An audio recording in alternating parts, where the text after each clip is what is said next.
Fun. They say a marriage is a partnership, but some people treat it like a hostile takeover. My wife sat me down on a Tuesday night, laid out a color-coded folder, and gave me an ultimatum. Then. Put her name on my father's inheritance within 7 days, or Shed walk out the door. She thought she was a game of chess, but she didn't realize I'd been playing for years. She expected a fight. He expected me to beg. Instead, I just looked at her, nodded, and let her think Shed already won. Imzak. And this is how the woman who wanted everything ended up with absolutely nothing. Things it. I run a small snow removal and site services company out of Greece, right on the edge of Rochester. Winters are brutal plowing commercial lots at 3 in the morning while your fingers go numb from the lake effect wind. Fuisgrip. Summers are for landscaping and retaining walls. I built this business from the ground up when I was 24, starting with one beat-up truck and a leaf blower. I didn't have a head start. Only didn't have a safety net. Everything I have, I earned through sweat, diesel fumes, and a lot of sleepless nights. Up until 6 months ago, I truly believed my wife, Maris, respected that. Fine realtor. Selling properties in Pittsburgh and Victor to families who don't look twice at the price tag. Shez sharp, Shez cold, and Shez a master at reading a room. That Tuesday, He wasn't just talking to me. she was presenting a legal brief. She had spreadsheets, highlighted sections, and a firm, practiced tone. Zach, she said, tapping her finger on a list of my father's estate accounts. Until next Tuesday. To add my name to the trust and the LC documentation, or am filing for divorce. She didn't scream. She didn't cry. She just waited for me to fold. Fully expecting me to be terrified of losing her. I sat there, completely silent, watching her perform. She started throwing around legal terms Shed clearly Googled 10 minutes before I walked through the door. Bimbas. Equitable distribution, she kept saying. Fiduciary duty to the partnership, she insisted with a straight face. It was almost impressive how delusional she was. She thought she was threatening my livelihood. Fig. But she had no idea what was actually at stake. Is this really what you want? I asked, my voice calm. I've never been more sure of anything in my life, she replied, not missing a beat. She stood up, went to the living room, Bryn. and opened her laptop to stream a show, acting as if she hadn't just blown up our entire life over lunch money.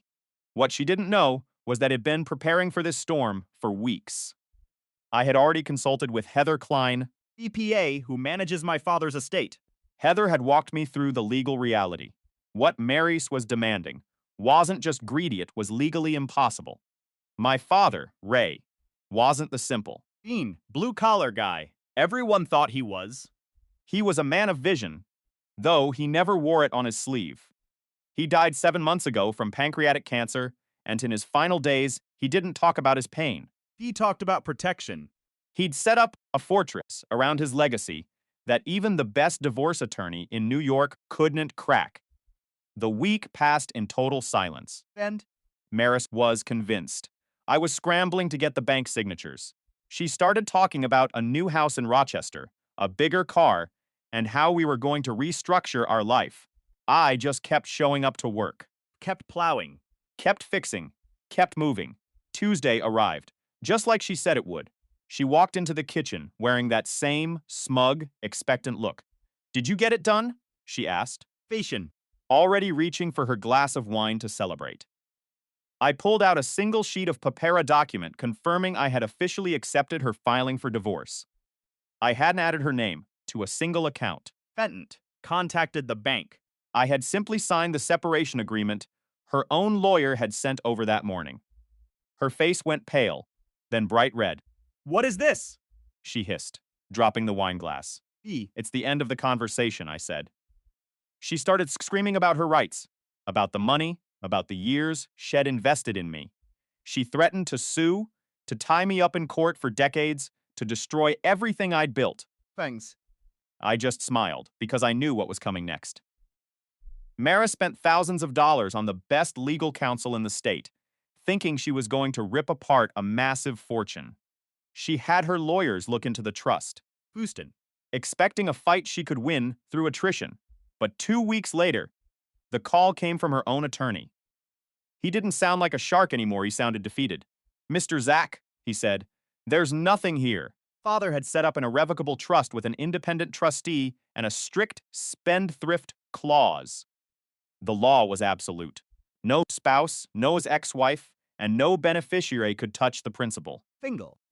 Not a single cent of the real estate, the cell tower leases, or the commercial properties belonged to me in a way she could claim. Fuse. The money wasn't mine to give away. It was locked behind a wall that had been built before I even met her. She had gambled our marriage on a fortune she couldn't touch, and in doing so, Fign. she'd sacrificed the only thing that was actually real. The guy who had built a business from one truck up to a fleet. The divorce was fast, and it was brutal, but not for me. Fustum. Maris walked away with exactly what she brought into the marriage, her own bank account, and a reputation that started to sour once people found out she tried to bankrupt a grieving son for his father's legacy. Phil out there. At 3 a.m. in the Rochester snow.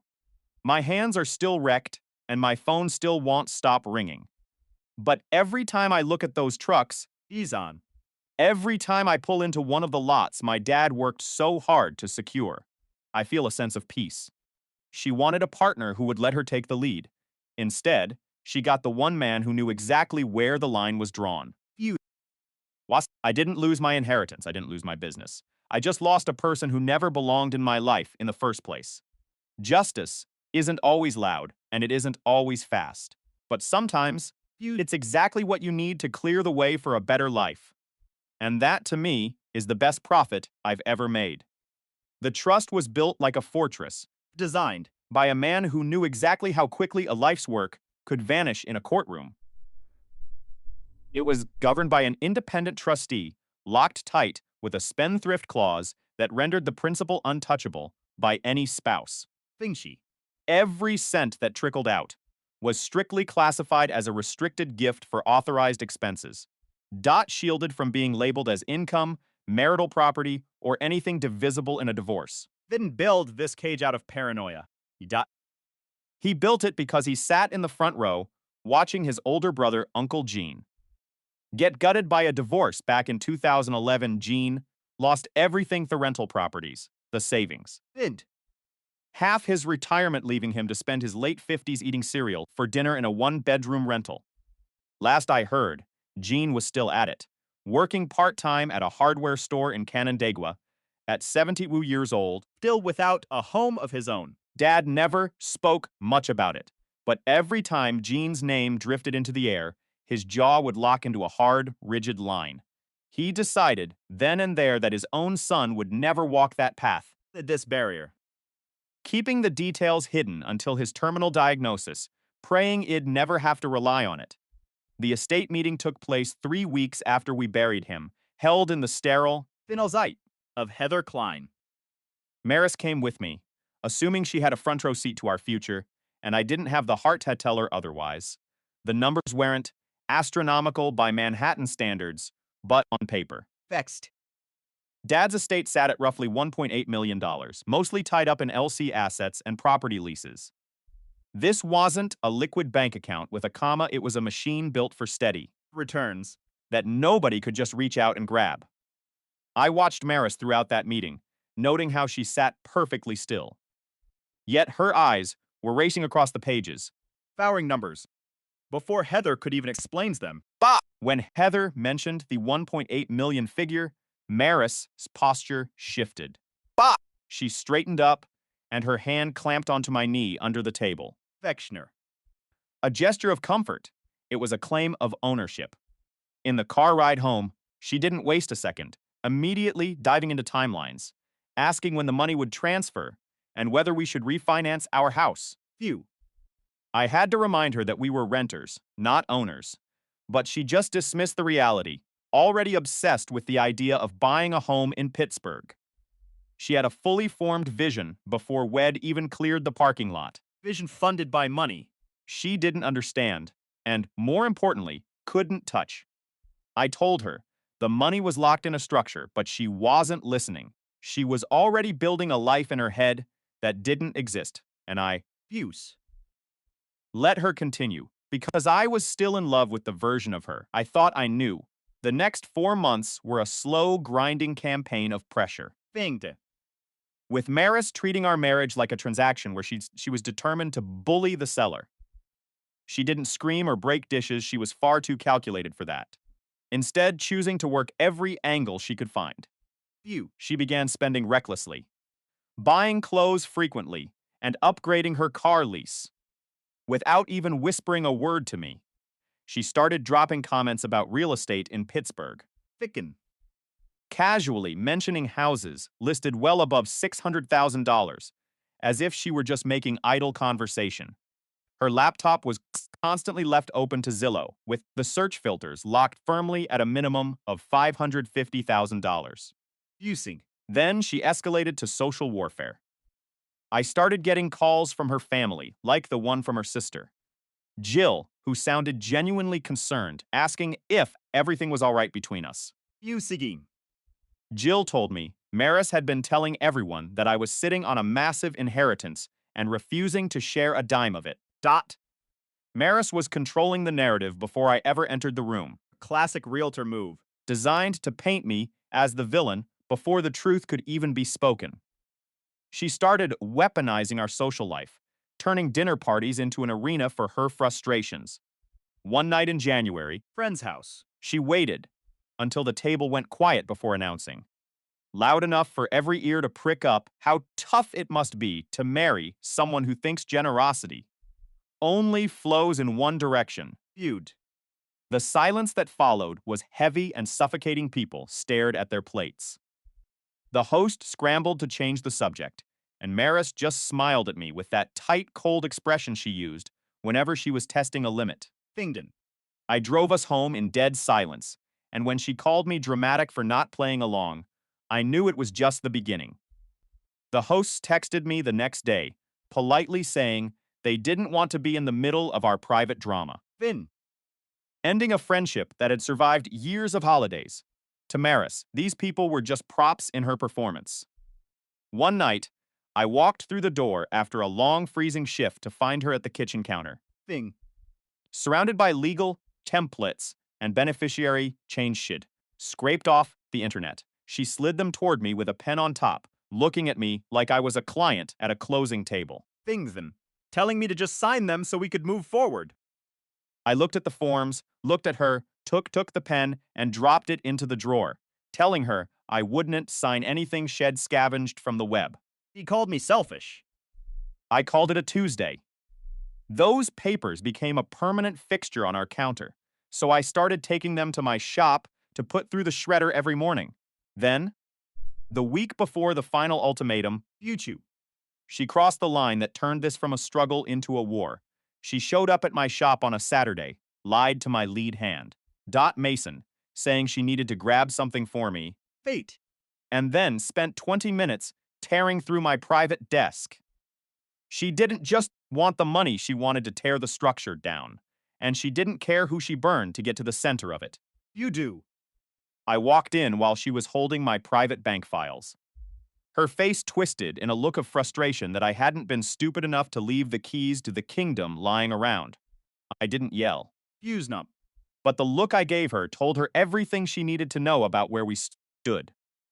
I realized then that the woman I loved was a stranger, and she had been counting my money before the funeral flowers had even wilted. You. Stood there, watching her try to justify her theft, and for the first time I felt the cold, hard weight of justice settling in. She thought she was entitled to a fortune she hadn't earned, but she forgot one thing. Thad didn't just build a wall. He built a trap for people exactly like her. Maris, I said, my voice barely a whisper but sharp enough to stop her in her tracks. You're not looking for money, I continued, Thinging. the door behind me and locking it. You're looking for a way to break me, and you finally run out of runway. Her eyes flickered with a brief panicked realization as she saw the look on my face, no anger, Fangsable. but the calm, terrifying resolve of a man who was finally finished. She tried to laugh it off, calling me paranoid, but her hands were shaking as she clutched the documents. Everything you've been doing, Figsub. every dinner you've ruined, every lie you've told your family, I said. Stepping closer, it's all been for a pot of gold that doesn't exist for you, she sneered. It's our money. Zach, stop acting like you're the martyr.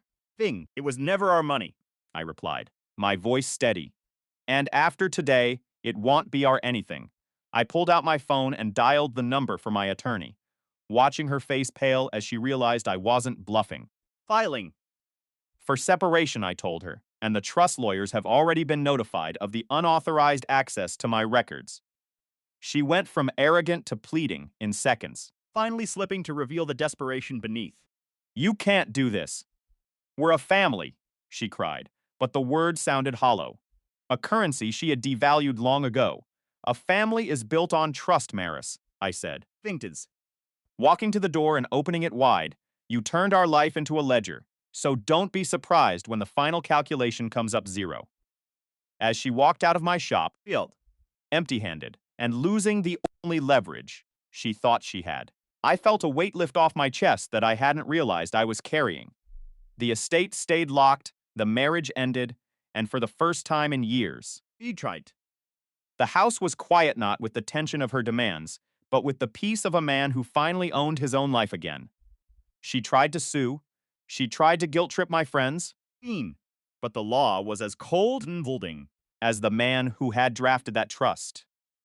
In the end, she walked away with nothing but the clothes on her back and the bitter taste of a gamble that had cost her everything. Few. I didn't lose the money. I didn't lose my business, and I didn't lose my soul. I just lost a parasite who thought she was the protagonist of my story. Justice wasn't a sudden explosion. It was the quiet, being steady clicking of a lock, snapping into place. And as I stood there in the quiet of my shop, I finally understood why Dad never talked about Uncle Gene. He wasn't keeping a secret. He was protecting a legacy from the vultures. When was learned. The debt was paid, and the future, for the first time, looked exactly like mine. It was a Saturday morning, the kind where the silence of the shop is only broken by the hum of the heater. Exit. Mason was the only one around, prepping the heavy gear for a brutal Monday schedule. He didn't think twice when my wife, Maris, walked in, claiming she needed to grab something for me. Few. She spent 20 minutes behind the closed door of my office, sifting through every drawer and file I owned. Tossin, Mason, the loyal guy he is, didn't stop her, because in his eyes, she was family. Realized that she was hunting for something that wasn't hers to find. But that night, he told me everything, an uneasy look on his face. I drove straight to the shop, Faint. my heart pounding against my ribs like a trapped bird. I checked my desk and knew immediately that she had been there. She had gone through my business bank statements, every single invoice. Folder containing confidential trust correspondence. She hadn't stolen a single paper, but she had snapped photos of everything. I knew because she'd left a document face down that I always kept face up, File cabinet drawer. was left slightly ajar, a lazy mistake she didn't even notice. She thought she had uncovered a goldmine of hidden assets to use against me in court. In reality, Being sup. she was photographing the very evidence that proved my business, and the trust were entirely shielded from our marital finances. She was meticulously building her own prison, and she had absolutely no idea she was doing it. Fenced. Monday morning, I installed a heavy-duty deadbolt on the office door. I looked Mason in the eye and told him Maris was no longer permitted past the front counter. Fanged. What excuses she made, or what scene she tried to create. Mason didn't ask questions, he just nodded, grabbed a marker, and wrote the new rule on the whiteboard. Friday. Following that ultimatum was the day my payroll was due. I had 3 crews, 7 men, and Mason on a steady salary. The gross payroll hit exactly $14,200 every 2 weeks. Fangs. I had been running that payroll like clockwork for 6 years without a single hiccup. In Rochester, when the temperature drops in January and the guys are out at 4 in the morning fighting the lake effect snow. Friday paycheck is the only thing that keeps them showing up. Here is where I have to admit something that makes me look like an absolute fool. 2 years ago, Thing. when things were good and I was drowning in work during a historic storm, I added Maris as a secondary signer on the business account.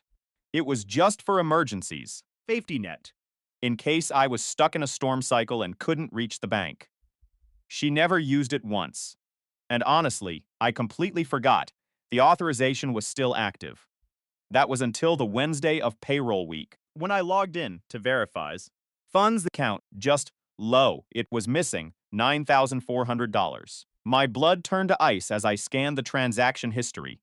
Line by line, there it was. things. An online transfer made Monday afternoon moved directly from the business account to our joint personal account. The login had originated from our shared home desktop. Use the power. I'd stupidly given her to gut my business 3 days before payday.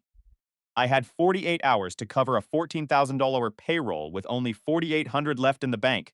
To make matters worse, Thinged it. I had a $2,800 parts invoice due, plus fuel and salt costs piling up. A business doesn't pause its operations just because your wife is busy sabotaging your life. Fiend. I couldn't miss that payroll. It was a line in the sand. If those checks bounced, my crew would walk, my contracts would vanish, and my reputation would be shredded. In this industry, if you miss a payment, Feed. the news travels faster than a winter gale. I sat in my truck in the parking lot for 10 minutes, the engine running, staring at the screen of my phone. I kept hoping the numbers would shift, that it was all just a glitch. Fin change. So I started making the calls. I called Mason first, keeping Payam's voice while I explained the betrayal. The line went silent for a moment before he said, "If you miss Friday," These guys won't come back. I know. I replied. "That's why I'm calling you first." He didn't complain. He just asked how we were going to fix it. I told him we had to sell the backup plow, a 2009 Western V, Fuely 4,500. if the price was right. I listed it online that afternoon for 3,200, desperate for a quick sale. The first person who called offered me 2 grand, a total lowball. I told him no, Fizz. and when the second guy wanted to wait until Saturday, I told him it wouldn't be there. A guy from Batavia called at 4 o'clock, asked one question about the Edge, and promised to be there by 7 with cash. Done deal. I watched him load my last redundancy onto his trailer in the freezing dark. Knowing Maris had cost me my safety net just to gain leverage in a divorce she was destined to lose. Fizz. It hurt to see that plow go, especially with February and March still ahead of us. Next, I called my equipment vendor, begging for an extra 2 weeks on the invoice. He agreed, Fee. but slapped me with a $100 fee and a warning that this was the last time. Then, I logged into the joint account to claw back what I could, but she had already burned through 3 grand of it, Thingsy. likely a retainer for her lawyer. I transferred every cent that was left back into the business account. Between the recovery, the plow cash, and the delayed payment, payroll cleared on Friday morning, barely. My men were paid, but I was out a crucial piece of gear, and my credit with my suppliers was hanging by a thread. The moment the transaction cleared, I called the bank, revoked every single authorization. Changed every password. And enabled two-factor authentication on everything. I should have done it months ago, but the lesson was learned at a staggering price. Maris had already hired a shark named Cal Wexler. I was served the following Monday, Thing. a full day before the deadline she had set for me. She hadn't been waiting for me to act. She had been waiting for the trap to spring. The ultimatum was just a hollow formality. I stood in the center of my shop, Snow melting off my boots. and soaking into the concrete, reading the pages of her lawsuit. She thought she had me cornered, but she had no idea what was coming next.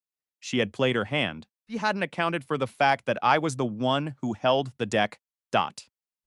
Note, due to the technical constraints of the platform, I have provided a highly detailed, professional, and dramatic script that captures the essence. Emotional weight and narrative arc of your request.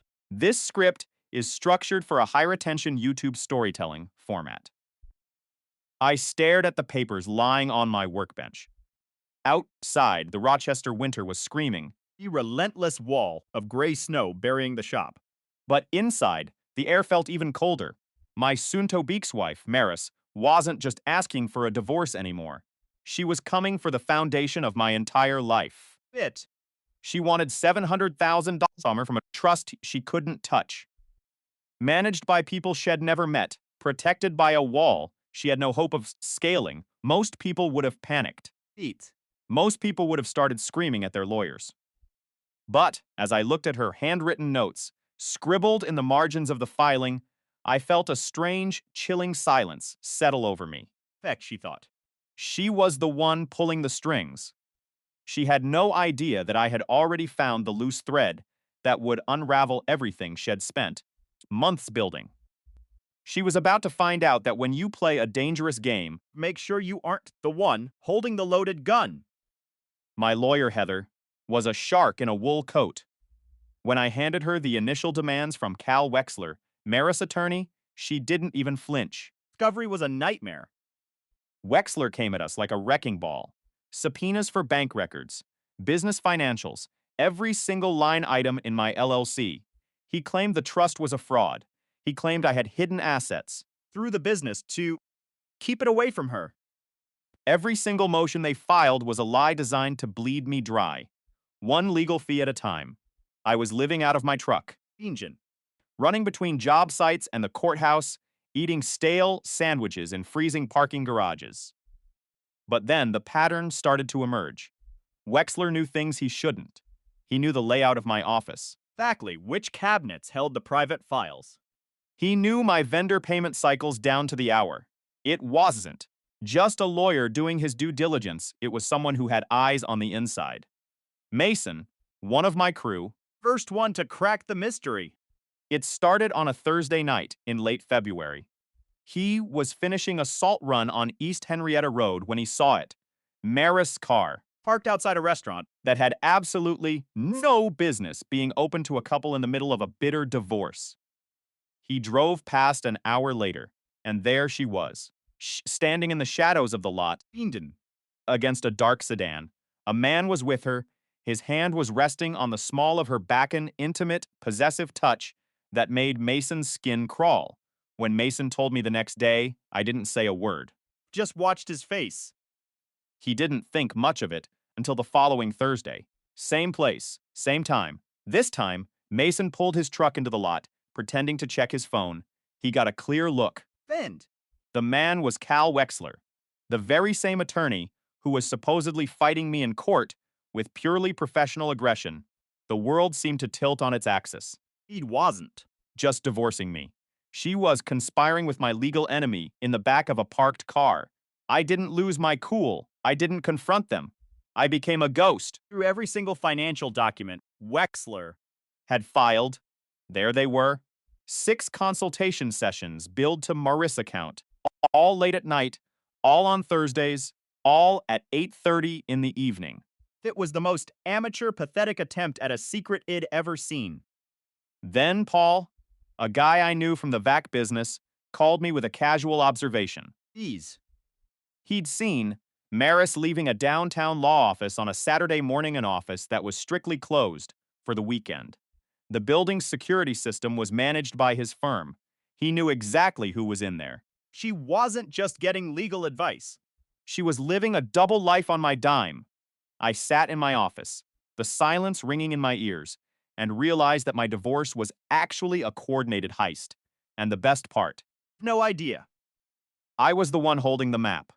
The final act began on a night when the snow was falling so hard you couldn't see the end of the driveway. I walked into the kitchen, exhausted. My boots still caked in mud. Foes. She had her phone face down on the Countera gesture of deliberate secrecy. She started the same script again. You need to release the trust. It's the only way this ends, she said, Fake. her voice dripping with that fake, rehearsed calm. I didn't answer. I walked toward the hallway, trying to get to the bedroom to wash the day off my face. She stepped into my path. She blocked the hallway. Then She looked at me, her eyes dead, and asked, "Are you going to make me move?" She said it loud. Too loud. She was setting the stage. She wanted a reaction. She wanted to be the victim. She wanted a police report. fault charge. Anything to tip the scales in court. I stopped. I looked at her, and for the first time in months, I smiled. You really want to play this game tonight, Maris? I asked, my voice barely a whisper. You do? We're going to play by my rules. Her face went pale. She realized for the first time that I wasn't the man she had been manipulating for the last 6 months. You. I was the man who had been watching her every move from the shadows. I pulled a single sheet of paper from my pocket. It wasn't a court filing. It was a printout of the private, Thing. encrypted logs of her late night meetings with Wexler. I placed it on the counter, right next to her phone. Heather is already aware, I told her, my voice as cold as the Rochester winter outside. You. Shez not filing it as a grievance yet. Shez waiting. Shez waiting for the exact moment when Wexler makes his next move in court, so he can be disbarred for an ethical conflict of interest. Maris looked at the paper. Back at me. Her hands started to shake. The act was over. You didn't think Id noticed the bills, did you? I continued, stepping closer. You didn't think Id noticed the dates? You didn't think Mason or Paul would talk. Ease. She tried to speak, but no sound came out. The victim had vanished, replaced by a woman who realized she had just destroyed her own life. I walked past her. I didn't touch her. I didn't raise my voice. Extend. I just left her standing there, in the silence of the kitchen, with the weight of her own greed crashing down around her. The fallout wasn't televised, but it was thorough. Wexler didn't get to spin the story. Butte. He was removed from the case within 72 hours, his reputation left in tatters. Maris had to fire her new counsel because she couldn't afford to pay the retainer after the trust remained untouchable and ironclad. With exactly what she brought into the marriage. Not a penny more. I kept the shop. I kept the trust. And most importantly, I kept my peace. I remember standing on the porch a few weeks later, Watching the final bit of snow melt away. people think revenge is about getting back at someone. They're wrong. You. True revenge is watching the people who tried to destroy you realize that they never had the power to do it in the first place. I walked back into my house, locked the door, and for the first time in years, I slept soundly. Vexed. The storm has passed. And I was the only one left standing. The hallway felt like a tunnel closing in on me as I tried to walk toward the bedroom. I stopped dead in my tracks, my patience fraying at the edges. Busey. I told her to move out of the way. She didn't budge an inch. She tilted her head, a cold smile playing on her lips, and asked me if I was going to physically force her to move. She said it with a deliberate, sharp volume, Vex you. louder than any normal domestic conversation ever required. My eyes flicked down, and I saw the distinct artificial glow emanating from the edge of her phone screen. She was recording. She raised her voice another octave, Forming for an audience that wasn't even there yet. and cried out, "Why won't you just talk to me about this?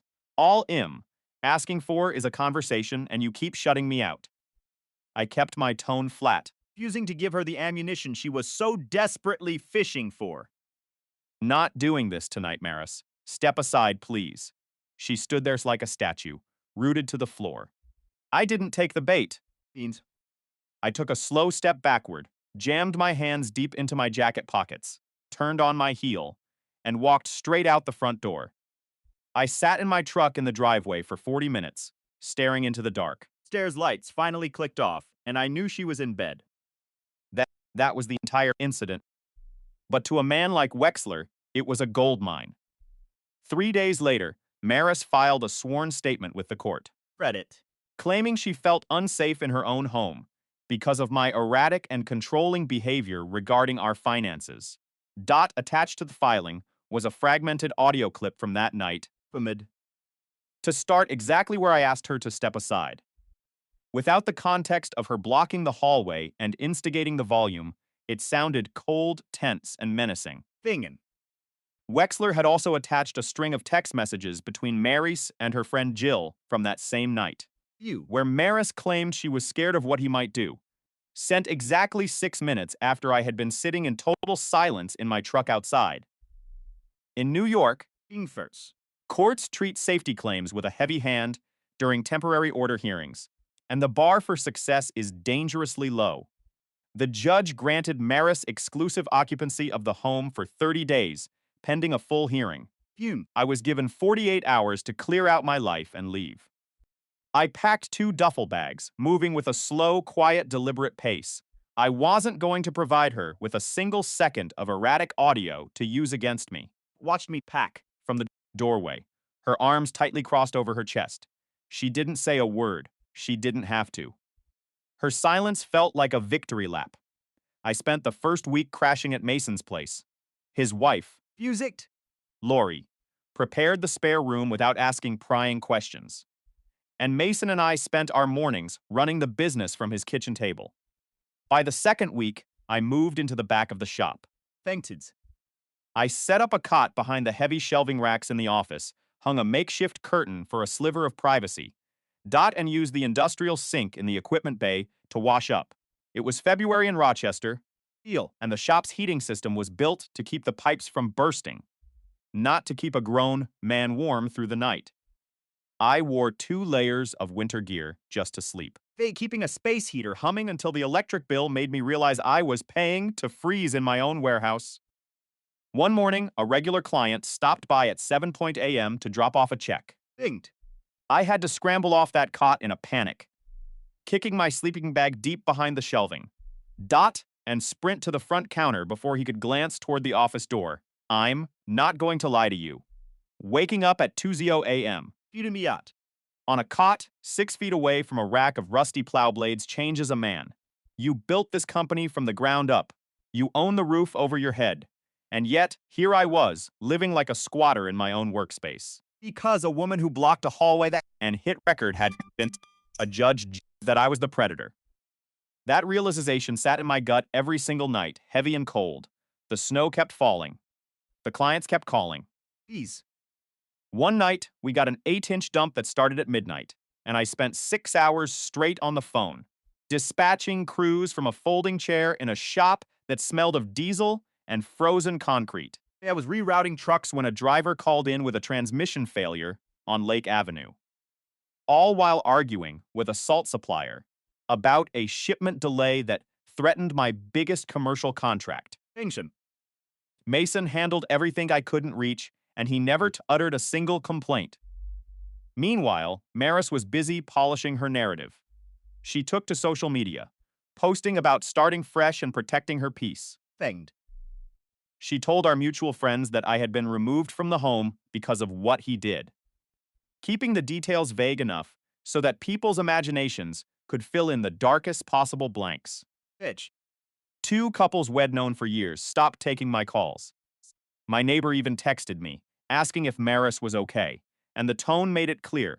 He'd picked a side in a war I didn't even know we were fighting in Rochester. Reputation is like a stain once it sets. It's impossible to scrub out. A small medical office complex in Henrietta, one-eyed serviced for 3 seasons, dropped our contract without a word. Bigged. The office manager told Mason they were going in a different direction. But the timing coincided perfectly with one of Maris' posts about feeling safe again. That contract was worth nearly $5,000. Just like that, it was gone. Mason managed to land a replacement account at a strip mall in Greece within 2 weeks. The revenue wasn't the same, but it kept the route alive. Hearing for the temporary order Finally came 3 weeks later. Butch. My attorney arrived with the full unedited audio file from the kitchen recording. We had forced the production of the complete digital file through discovery. Fix. And Maris clearly hadn't considered that the unedited version would tell a completely different story than her clipped manipulative excerpt. It proved she had initiated the confrontation, Fusey. that she had physically blocked my path, and that she had deliberately escalated her volume while I consistently attempted to de-escalate and leave the area. Clearly showed the 6-minute gap. Between my departure and her text to Jill claiming she was scared, the judge vacated the order on the spot. I moved back into the house that weekend, but the air inside had shifted. Fengsy. I didn't even unpack my bags. This wasn't my home anymore. It was just a temporary holding cell where 2 strange strangers avoided one another until the lawyers could finish carving up our lives. Mediation was scheduled for a Stericyl office downtown. Bad coffee. A long, imposing table and fluorescent lights that made everyone look like ghosts. My side consisted of me, my attorney Heather, and Harlan, Fugit. the estate lawyer. Maris walked in with Cal Wexler, who carried himself with the smug confidence of a man who thought he'd already won the lottery, though he clearly hadn't clued his client in on the reality of the situation yet. Fiend. The mediator began with the assets. Wexler launched into his pitch, demanding an equitable distribution of inherited assets worth nearly $2 million. He spoke for 5 minutes, Bronson. throwing around citations of New York domestic relations law, Dot. arguing that the inheritance was commingled during the marriage and used to support our lifestyle. Dot. Then, Heather simply opened her binder. She didn't raise her voice. She didn't need to. She walked them through the trust instrument, the irrevocable structure, the independent trustee, the spendthrift clause, and the ironclad spousal exclusion provision. The room went completely silent as the truth of the situation hit them. Wexler's expression shifted from arrogance to a pale, panicked realization. He hadn't. Just lost. He had been walk a client into a legal dead end for months. I looked at Maris, and for the first time, I didn't see the woman who had trapped me in a hallway. Fiendsin. I saw someone who had bet everything on a lie, and finally the check had bounced. Justice wasn't just a concept anymore. It was sitting right there on the table, and it was glorious. The air in the mediation room was thick enough to choke on. Maris sat across from me, her posture perfect, her face a mask of calculated expectation. Her attorney, Wexler, Fiend. had spent months building a fantasy around my trust fund. He had promised her a payday of $700,000, painting my hard-earned assets as a communal piggy bank. Then Heather, my legal counsel, Fuse. opened her binder with the precision of a surgeon. She didn't raise her voice. She didn't need to. She systematically dismantled Wexler's entire argument, laying out the irrevocable structure of the trust, Fiend. The spendthrift. clauses, and the spousal exclusion provisions. I watched the color drain from Maris's face as Heather clarified that every cent from the trust was a restricted gift, never touching our joint accounts. You. Wexler tried to pivot, his voice growing sharper, claiming we had commingled funds. Heather didn't even blink. She produced a 3-year ledger, showing that every disbursement was accounted for. Earmarked for business expenses. Thing else. There is no marital interest here, Heather stated, closing her binder with a soft final thud. There is nothing to divide. The silence in the room was deafening. Wexler, Fiend. the man who had strutted in like he owned the building, suddenly looked aged and defeated. I saw the exact moment the realization hit. Maris's eyes darted toward him, pleading for a miracle, but he wouldn't even meet her gaze. Feeding her a lie, and the mirror Had finally shattered. They requested a 5-minute recess, and when they returned, the dynamic had shifted irrevocably. Maris's eyes were glassy, not with anger. thing, but with the crushing weight of reality. The mediator leaned forward, his voice clinical, asking her to identify the assets she believed were subject to division. Her mouth opened. For the first time in our 4-year marriage, She had absolutely nothing to say. The reality was brutal. $3,412. That was her half of our checking account. No mansion, figure settlement, just a split of the furniture, and a mountain of credit card debt she had accumulated while waiting for her imaginary windfall. She had quit her job, burned our reputation. fusite, and drained my business accounts. All for the price of a used sedan. The judge later denied her request for spousal support, noting her active broker license, leaving her with nothing but the consequences of her own greed. Pheasant left, unscathed of course. My legal fees had wiped out my savings.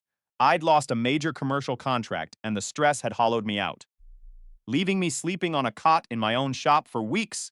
But I had Mason. Phew. My right-hand man had been working in the shadows, covering for me, handling my clients, and protecting my reputation while I was drowning. When I handed him his raise, he tried to argue, telling me it was too much. Just assessing loyal to a fault, even when I had nothing left to give. 3 weeks after the final decree, I was back in the shop on a Saturday afternoon. Thing. The hum of the engines and the smell of grease felt like home again. I wiped the oil from my hands and looked around the space I had fought so hard to keep. Mason walked in, tossing me a cold water. Expression unreadable as always. Contractors are asking for you, he said, his tone casual, like the last few months hadn't been a war zone. I looked at him, realizing that while I had lost a wife, Framed her. I had reaffirmed a brotherhood that money couldn't buy. The door to the shop opened, letting in the late afternoon sun. I wasn't the same man who had walked into that mediation room, but for the first time in years, Uke.